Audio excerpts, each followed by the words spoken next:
नमस्कार। Plant kingdom में हम एल्गी को पढ़ चुके हैं। आज हम ब्रायोफाइट को डिस्कस करेंगे।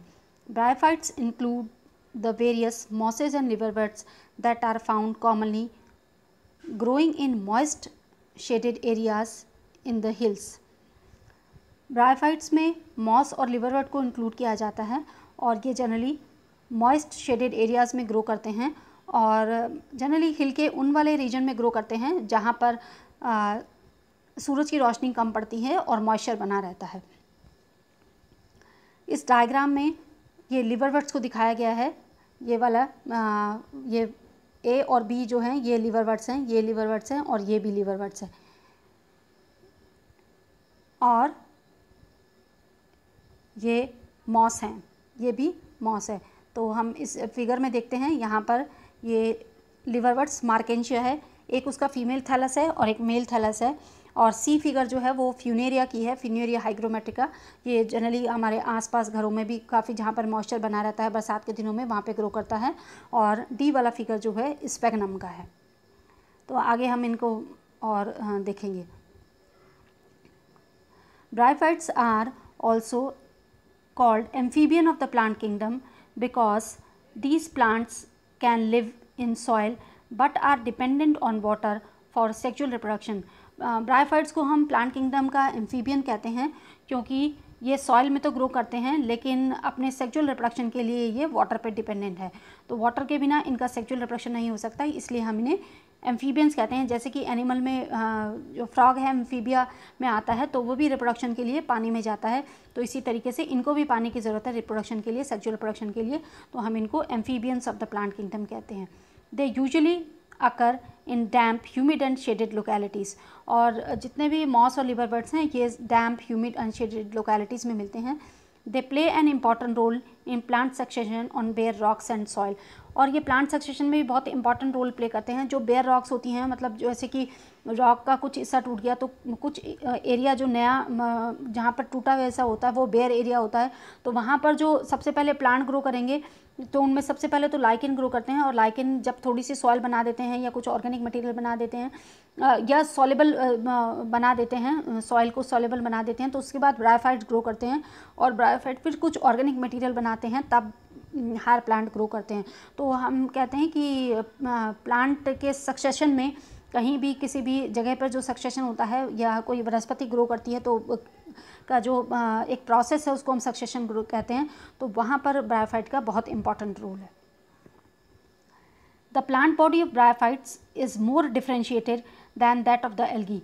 तो ब्रायोफाइट की प्लांट बॉडी एल्गी से थोड़ा ज़्यादा डिफ्रेंशिएट रहती है। जैसे एल्गी में हम थैलस लाइक बॉडी देख रहे थे और हमने रेड और ग्रीन एल्गी और ग्रीन और ब्राउन एल्गी देखी तो उनमें थोड़ा डिफ्रेंशिएशन था। तो इनमें थोड़ा ज़्यादा डिफ्रेंशिएशन है एल्गी के कंपैरिजन में। It is thallus like and prostrate और इरेक्ट।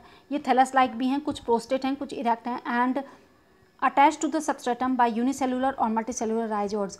और सबस्ट्रेटम से यूनिसेलुलर और मल्टीसेलुलर राइजोइड्स की हेल्प से अटैच रहते हैं। They lack true roots, stem और लीव्स। इनमें ट्रू रूट, स्टेम और लीव्स नहीं मिलते हैं। They may possess root like, leaf like and stem like structure. लेकिन इनमें रूट लाइक स्ट्रक्चर होते हैं जिनको हम राइजोइड्स कहते हैं, लीफ लाइक स्ट्रक्चर भी होते हैं और स्टेम लाइक स्ट्रक्चर भी होते हैं। The main plant body of the bryophyte is haploid. और जो ब्रायोफाइट की मेन प्लांट बॉडी होती है वो हैप्लॉइड होती है, मतलब उसमें क्रोमोसोम का नंबर n रहता है। It produces gamete, hence it is called gametophyte. और ये गैमीट प्रोड्यूस करती है इसलिए हम इसे गैमीटोफाइट कहते हैं। The sex organ in bryophytes are multicellular. और ब्रायोफाइट्स में जो सेक्स ऑर्गन होते हैं वो मल्टीसेल्यूलर होते हैं। The male sex organ is called antheridium and it produce biflagellate antherozoids. Female sex organ is called archegonium, is flag shaped and produces a single egg. तो जो मेल सेक्स ऑर्गन होता है उसको हम एंथीडियम कहते हैं और वो एंथीरोजॉइड्स प्रोड्यूस करता है, ये है ना, ये एंथीरोजॉइड्स प्रोड्यूस करता है। और जो फीमेल सेक्स ऑर्गन होता है उसको हम आर्किगोनियम कहते हैं और ये सिंगल एग प्रोड्यूस करता है। The antherozoids are released into the water where they come in contact with the archegonium and antherozoid fuses with the egg to produce the zygote. और जब ये एंथीरोजॉइड्स एग के साथ फ्यूज़ हो जाता है तो क्या बनाता है, ये जायगोट बनाता है। और ये जायगोट में क्रोमोसोम का नंबर 2n रहता है। जितना भी n होगा उसका डबल 2n हो जाएगा। तो ये क्या है, ये फिर क्या हो गई, ये स्पोरोफिटिक फेज हो गई। जब क्रोमोसोम का नंबर n रहता है तो हम कहते हैं गैमेटोफिटिक स्टेज, और जब क्रोमोसोम का नंबर 2n रहता है, जब क्रोमोसोम का नंबर 2n रहेगा तो हम क्या आएंगे, स्पोरोफाइट। तो ये जायगोट जो है स्पोरोफिटिक स्टेज की फर्स्ट सेल हम इसको कह सकते हैं। Zygote don't undergo reduction division immediately, they produce a multicellular body called sporophyte.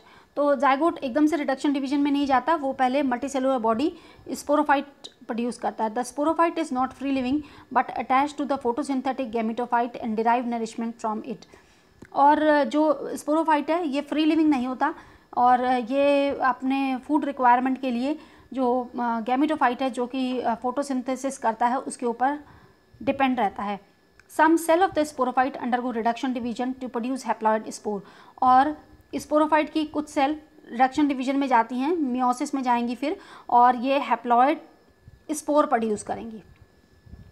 और ये स्पोर दोबारा से क्या बनाते हैं, ये गैमेटोफाइट बनाते हैं, ये दोबारा से गैमेटोफाइट बनाएंगे और ये गैमेटोफाइट ही नया प्लांट है। Bryophytes in general are of little economic importance but some mosses provide food for herbaceous mammal, birds and other animals. तो ब्रायोफाइट की इकोनॉमिक इम्पॉर्टेंस कुछ थोड़ी सी ही है, लेकिन कुछ हर्बेशियस मैमल्स के लिए, बर्ड्स के लिए और एनिमल्स के लिए फूड प्रोवाइड करते हैं। स्पीशीज़ ऑफ स्पेगनम, ये बहुत इंपॉर्टेंट मॉस है जिसका हमने डायग्राम ऊपर भी देखा है, ये स्पेगनम, ये है ना, ये स्पेगनम दिखाया गया है। तो ये बहुत इंपॉर्टेंट है, ये इसकी बहुत अच्छी वाटर होल्डिंग कैपेसिटी होती है, ये बहुत सारा पानी अपने अंदर स्टोर कर लेता है। तो species of sphagnum, a moss provide peat that have long been used as fuel and because of their capacity to hold water as packing material for transshipment of living material।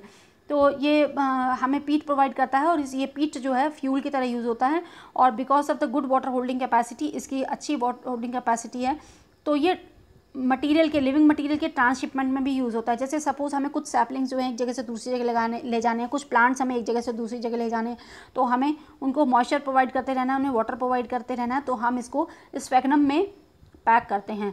Mosses along with lichens are the first organism to colonize rock and hence are of great ecological importance। जैसे मैंने आपको बताया कि succession में ये दोनों ही plant काम करते हैं, मॉस, लाइकेन। सबसे पहले लाइकेन ग्रो करते हैं, उसके बाद मॉस आते हैं, तो इनका बहुत इंपॉर्टेंट रोल है, इकोलॉजिकल इंपॉर्टेंस इसकी बहुत है। They decompose rock making the substrate suitable for the growth of the higher plant. तो ये रॉक को डिकम्पोज करते हैं और हायर प्लांट के लिए सबस्ट्रेटम को सूटेबल बनाते हैं। कुछ सॉइल बन जाती है और जब ये मरते हैं कुछ ऑर्गेनिक मटेरियल भी मिलता है इनऑर्गेनिक के साथ, तो वो सॉइल प्रिपेयर हो गई और ह्यूमस प्रिपेयर हो गई, तब दूसरे प्लांट ग्रो करते हैं, हायर प्लांट ग्रो करते हैं। Since mosses form dense mat on the soil, they reduce the impact of falling rain and prevent soil erosion। तो एक डेंस मैट बनाते हैं सॉइल के ऊपर, they reduces the impact of falling rain and prevent soil erosion. तो क्या होता है कि जो हिली एरिया हैं तो वहाँ पर ये सॉइल इरोजन को भी रोकते हैं, क्योंकि ये सॉइल के पार्टिकल को अच्छे से पकड़ के रखते हैं, डेंस मैट बना लेते हैं। The bryophytes are divided into liverworts and mosses. Bryophyte को हमने दो ग्रुप में डिवाइड किया, लिवरवर्ट और मॉसेस में। अब हम नेक्स्ट लेक्चर में हम इनको डिटेल में पढ़ेंगे, लिवरवर्ट्स और मॉस को। Thank you for today.